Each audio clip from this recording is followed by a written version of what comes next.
Hola, bienvenidos, bienvenidas, soy Alfredo Castro y esto es Aprende Historia con Tarik.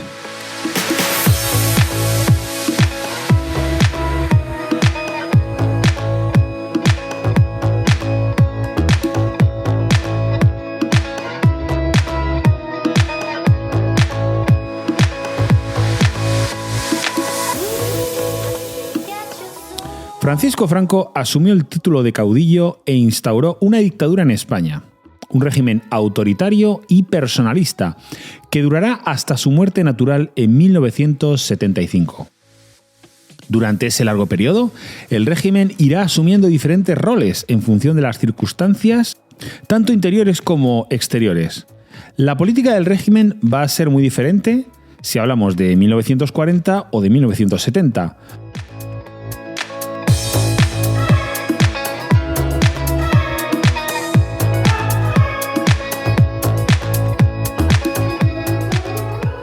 Una vez se instaura la dictadura, la primera tarea de este nuevo poder será asentar el propio sistema.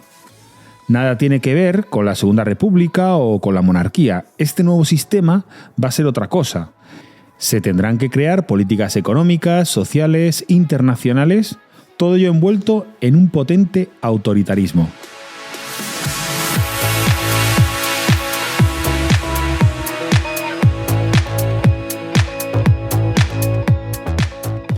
Y después de esta breve introducción, comenzamos el viaje.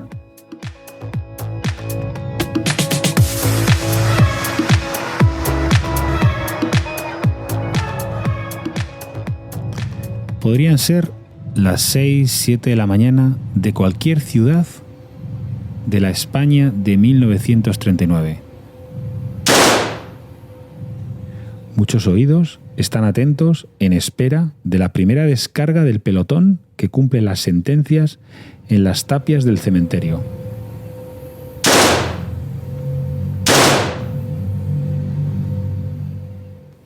Algunos días se pueden oír 2 o 3 descargas, algunos incluso hasta media docena, con intervalos de unos minutos.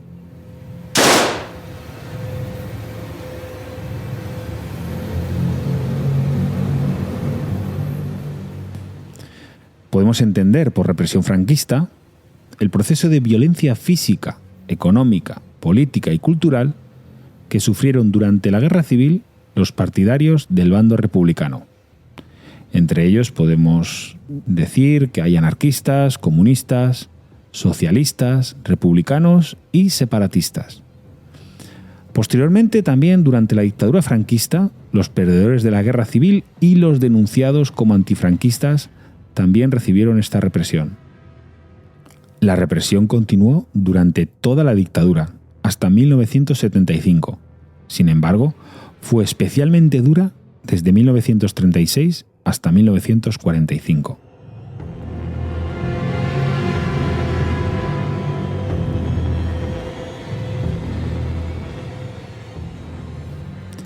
Con la Ley de Responsabilidades Políticas de 1936 se constituye la herramienta jurídica para esta represión. Esta ley, a modo de venganza, se utilizó con carácter retroactivo contra los partidarios del Frente Popular, que apoyaron la Revolución de Asturias en 1934, y contra los que colaboraron con el bando republicano durante toda la guerra. El terrible balance se cifra en unos 100.000 muertos durante la Guerra Civil. ¿Y qué pasó en Navarra? Ya que estamos aquí situados, pues en Navarra hubo unos 3.400 muertos, y sobre todo fueron miembros de la UGT de la Ribera. A todo esto hay que sumar que durante la posguerra hubo 40.000 ejecutados, 300.000 encarcelados y entre 700.000 y 1 millón de personas que fueron enviados a campos de concentración, entre los que hubo excombatientes republicanos, opositores políticos, gays y lesbianas, los cuales eran considerados desviados o enfermos. En esos campos eran reeducados, adoctrinados, obligados a realizar trabajos forzados.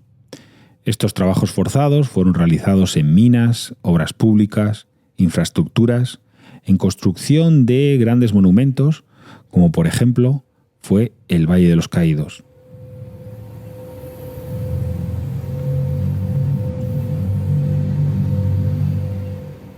Se realizó un proceso de purga de funcionarios del Estado republicano, que fueron castigados con la cárcel, los trabajos forzados, la pérdida de sus trabajos, etc.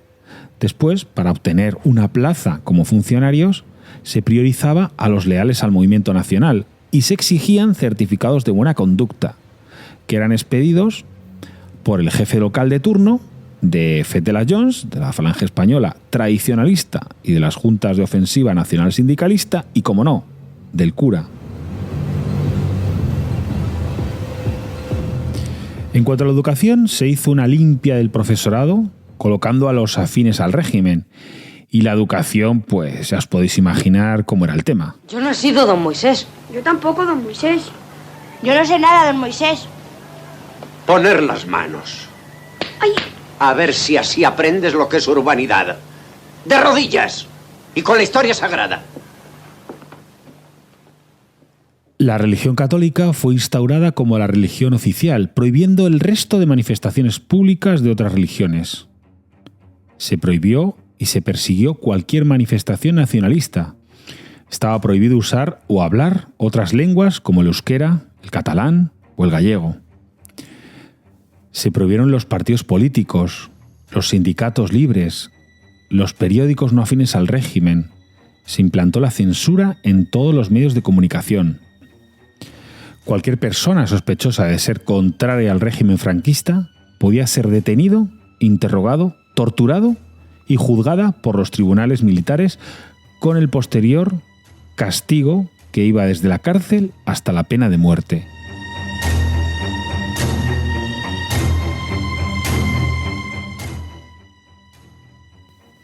Las mujeres, durante el franquismo, sufrieron una represión de género con el objetivo de imponer un modelo patriarcal y único de ser mujer, por el cual las mujeres estaban subordinadas al hombre, dedicadas exclusivamente a las tareas domésticas, centradas en la educación de los hijos y ligadas a satisfacer a su marido.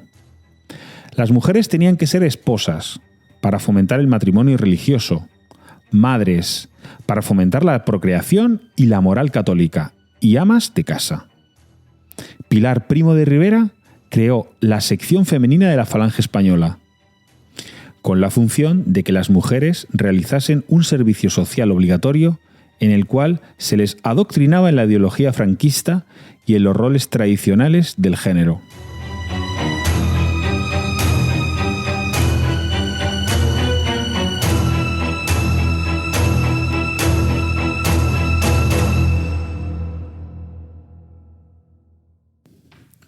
Bueno, ¿y qué pasó a nivel político después de acabar la guerra civil?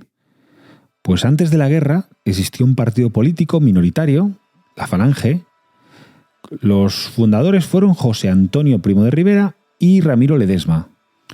Estos fundadores pues ya no estaban, habían sido fusilados en los primeros años de la guerra por el Frente Popular. Y por tanto, la fuerza base del régimen va a ser la Falange. A esta falange inicial se habían incorporado durante la Guerra Civil miles de militantes procedentes de sectores muy diversos, desde las juventudes monárquicas a los católicos de la Ceda hasta simpatizantes obreristas que usaron la camisa azul para sobrevivir a la nueva situación. Como comentamos en el segundo capítulo del episodio de la Guerra Civil, que podéis encontrar en la plataforma iVoox o en la que uséis, la Falange se había unido a los carlistas. Esto había ocurrido durante el conflicto bélico y estos aún aspiraban a restaurar la monarquía en la persona del pretendiente carlista, el pretendiente carlista de turno, y esta aspiración enseguida se va a ver que Franco pues no va a tener ninguna intención de volver a la monarquía y por tanto surgirán desavenencias entre los falangistas y los carlistas.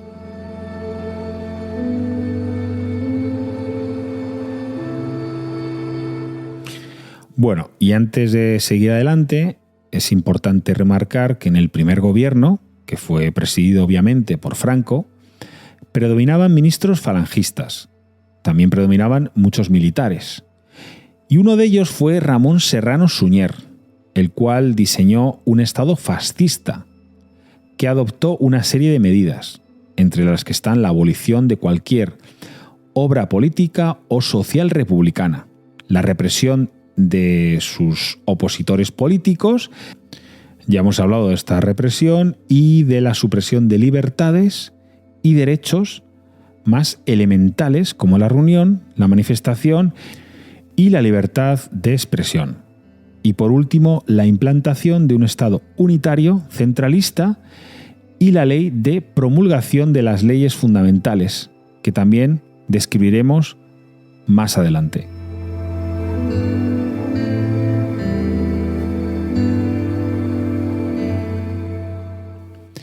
Bueno, y seguimos con esas desavenencias entre falangistas y carlistas. Sin ir más lejos, en 1942, en el Santuario de Begoña, en Bilbao, falangistas van a atentar lanzando una bomba de mano contra un acto carlista.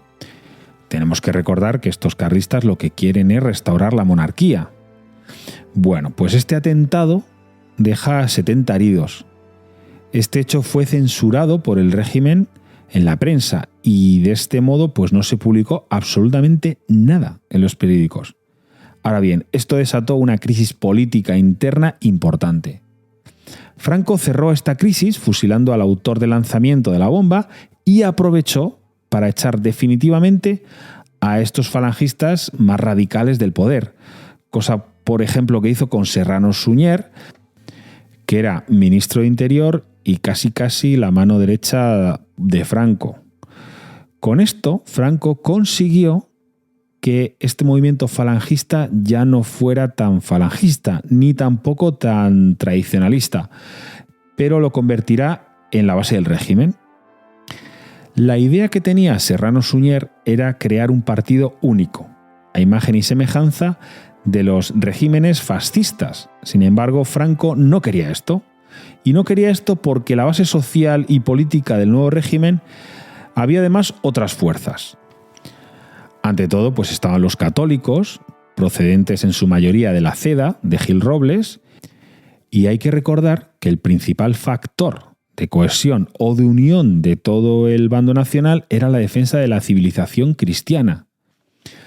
Como la política del Frente Popular era ante todo anticristiana, pues el otro bando se convertirá en defensor de lo cristiano. Y aquí todos los grupos, desde la derecha republicana hasta la falange, coincidían en esa defensa de lo católico. Y aunque discrepaban con otras cosas, esto les va a mantener unidos.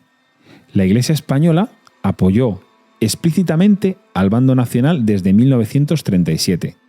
Incluso el Vaticano será de los primeros estados en reconocer al gobierno de Franco, antes incluso de que acabara oficialmente la guerra. El caudillo lo que hace es declarar al nuevo Estado expresamente confesional, prohibiendo otras ceremonias o manifestaciones externas. Es lo que se va a llamar el nacional-catolicismo.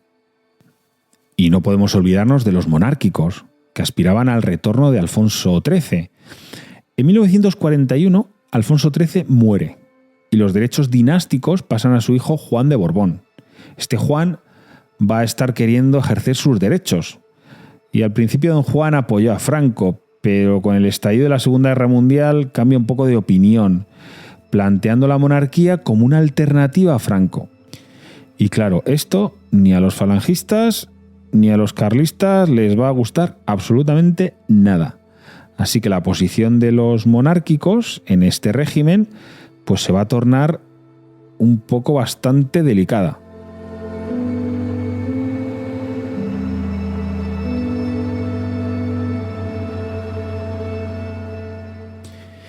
Y ahora vamos a hablar un poco de esa formación del Estado nacional sindicalista. Franco no se veía ni mucho menos como un dictador provisional, sino que además yo creo que se veía casi como un enviado de Dios y que solo él podía dar la cohesión necesaria al sistema. Y desde muy pronto emprendió la tarea de construir una estructura de Estado propia. En 1938 se aprobó la Ley de la Administración Central del Estado y se formó el primer gobierno. Seguidamente se creó el Servicio de Regiones Devastadas para reconstruir las zonas destruidas por la guerra. Después vino el Foro del Trabajo, con la idea de introducir a los trabajadores en el sistema político. Y en 1945 vino el Foro de los Españoles, que establecía una relación de libertades y derechos dentro del régimen, acompañado de una ley de referéndum y la Ley de Sucesión de 1947, que establecía a España como un reino, pero sin rey. Atribuía a Franco la jefatura del Estado con carácter vitalicio y a él mismo la capacidad de nombrar a su sucesor.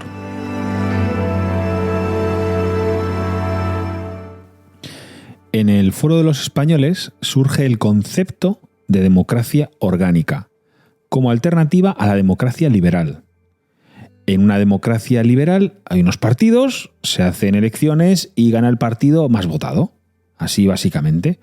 En una democracia orgánica, en teoría, no hay partidos políticos y el ciudadano que tiene una familia donde nace, un municipio donde vive y un sindicato donde trabaja. Por tanto, el ciudadano tiene derecho a participar en funciones públicas de carácter representativo, si cabe, a través de la familia, el municipio y el sindicato. Pero claro, para que una democracia orgánica funcione, exige una libertad de elección en cada uno de esos ámbitos, de participación. Pero claro, el régimen de Franco en absoluto va a buscar una libre elección de lo que sea.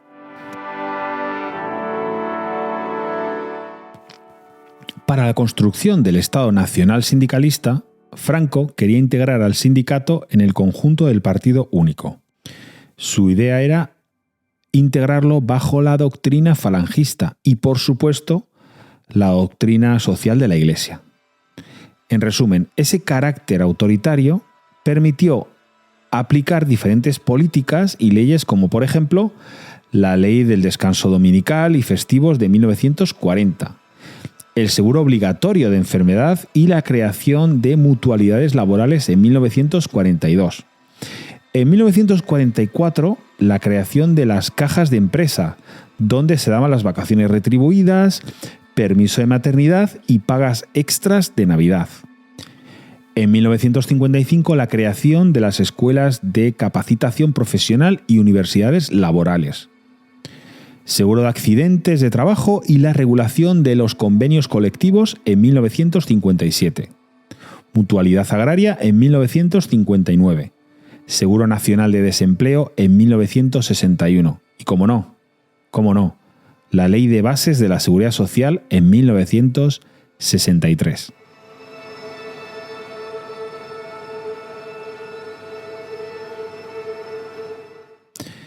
A medida que el nuevo régimen se iba haciendo más complejo, el papel del partido de la Falange se hacía más problemático, ya que, como hemos comentado antes, no era único del todo, había muchas vertientes. Ante esto, el régimen se inventó otra movida. Se inventó el Movimiento Nacional, donde va a meter a la Falange, pero con la idea de agrupar a todas las fuerzas políticas, tanto también sociales, y los sindicatos del régimen.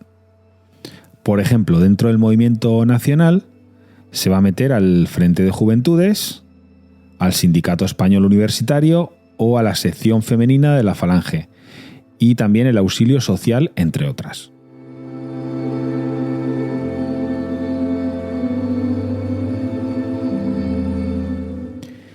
¿Y qué podemos decir del tema económico? En el aspecto económico, tras la Guerra Civil, el régimen de Franco impuso el sistema de autarquía, basado en una economía de autosuficiencia. El Estado controlaba la producción, el precio y el abastecimiento de los productos de primera necesidad. Nada más acabar la Guerra Civil Española, pues comienza la Segunda Guerra Mundial, lo que cierra mercados y deja a España en un aislamiento internacional absoluto. Y esto se tradujo en años realmente duros, años de mucha hambre.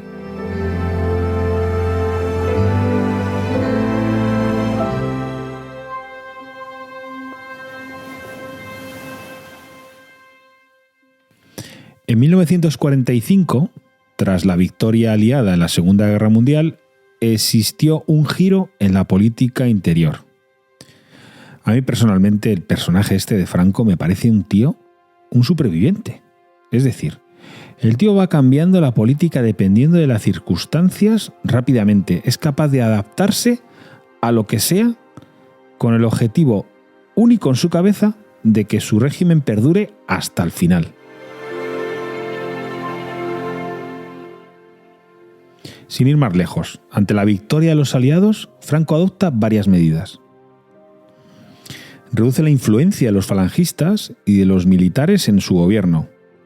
Con esto lo que hace es que exista un acercamiento hacia las democracias occidentales y así ir acabando con el aislamiento internacional del régimen. Incorpora ministros monárquicos y católicos, sobre todo miembros del Opus Dei, en su gobierno. Este giro político, por medio del Plan de Estabilización de 1959, supuso la ruptura con la política de autarquía del franquismo y posibilitó el inicio de una nueva época de crecimiento económico en el país, durante los años 60. El símbolo de todo esto lo tenemos en la visita del presidente americano Eisenhower en 1959.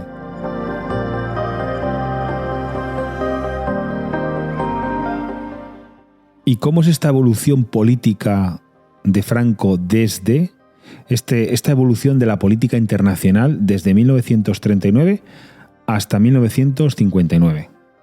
Bueno, pues como ya hemos comentado, la Segunda Guerra Mundial empieza en septiembre de 1939.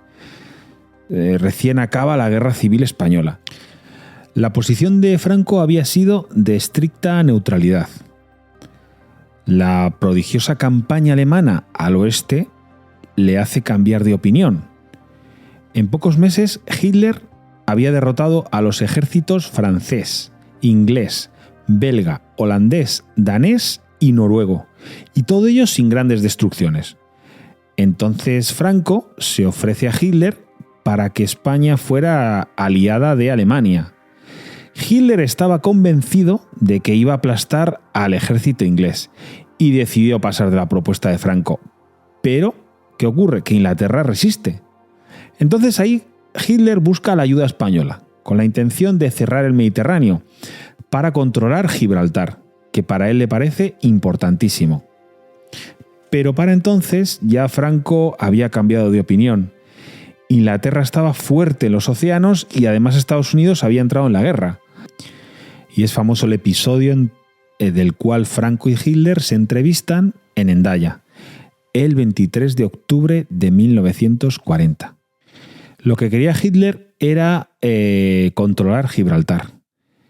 Y la posición de Franco era muy clara. Solo entraría en la guerra si Alemania garantizaba una guerra corta y sin grandes costes. Además, Franco pidió y pidió y pidió.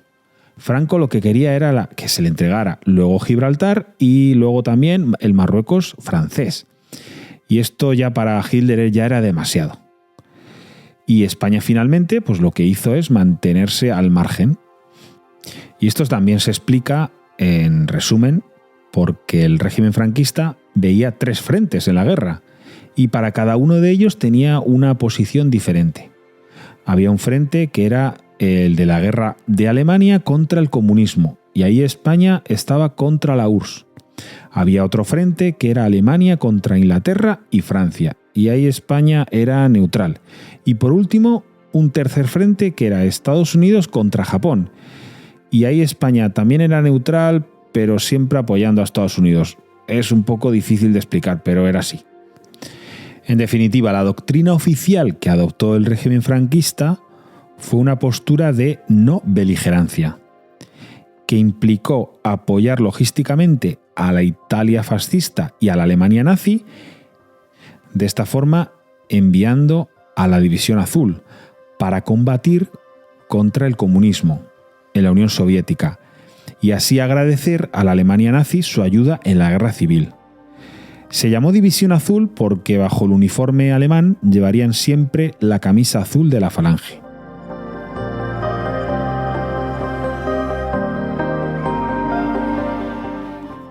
Ahora bien, cuando Alemania comenzó a perder la guerra, Franco retornó a la estricta neutralidad en 1943, planificando un cauteloso giro en su política internacional, buscando así el acercamiento a los países aliados. Y lo que hace en primer lugar es retirar a la División Azul de la Unión Soviética. Destituye a Serrano Suñer, aprovechando el tema del atentado del grupo falangista en un acto carlista en Bilbao, como ya hemos comentado. También va a eliminar algunos símbolos, como el saludo fascista y la camisa azul. Aún así, la España franquista sufrió un aislamiento internacional por parte de las potencias occidentales democráticas. Pero sí que es verdad que no fue atacada o ocupada después del fin de la Guerra Mundial por los aliados. El único intento de invasión al que el régimen franquista tuvo que hacer frente fue el de los maquis. El maquis va a inaugurar un nuevo programa que vamos a llamar Tariq Express, donde intentaremos explicar episodios de la historia en un poco menos de 10 minutos.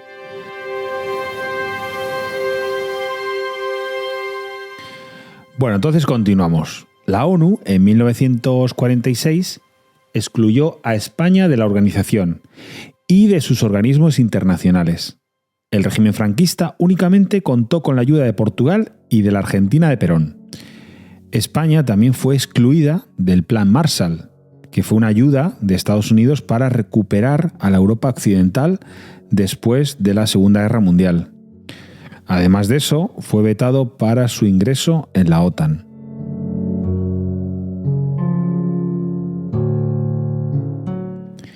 ¿Y cómo fue la política exterior española entre 1951 y 1959? Pues en estos años empiezan los acercamientos diplomáticos con las democracias occidentales. Se firmaron los Pactos de Madrid en 1953. Estos pactos fueron firmados con Estados Unidos, lo que permitió la construcción de bases militares americanas en España, como por ejemplo las situadas en Rota, Zaragoza o Torrejón. Todo esto se hizo a cambio de que España recibiera ayuda económica norteamericana, claro está.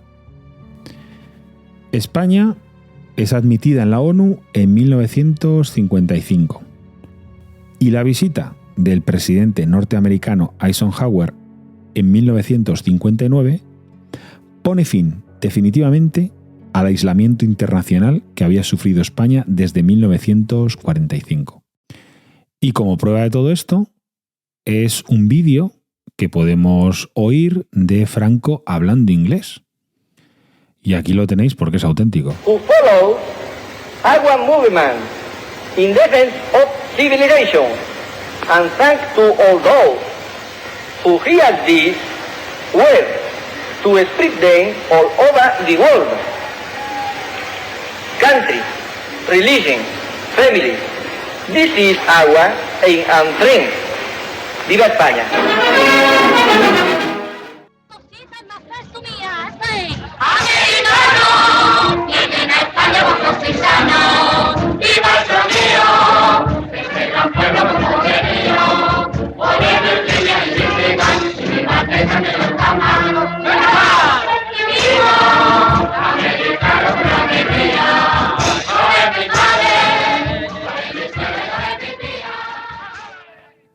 Qué grande era Berlanga.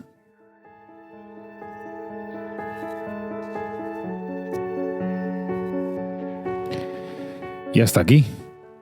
Hasta aquí hemos llegado en este episodio. Feliz año. Os deseo salud, porque con salud lo demás todo se puede trabajar. Y si la salud está así, pues os deseo que todo vaya mejor. La idea de este podcast fue ayudar a mi hijo, que está en segundo de bachillerato, con la asignatura de Historia. Ellos están dando el siglo XIX y el siglo XX y por tanto, bueno, pues me ha tocado este tema. Es un tema complicado porque hay mucha sensibilidad. Yo intento hacerlo lo mejor posible, de verdad. Y si alguien se ha visto ofendido, pues yo le pido disculpas de antemano y mis mejores deseos para este nuevo año. Nos vemos en el próximo episodio de Aprende Historia con Tariq.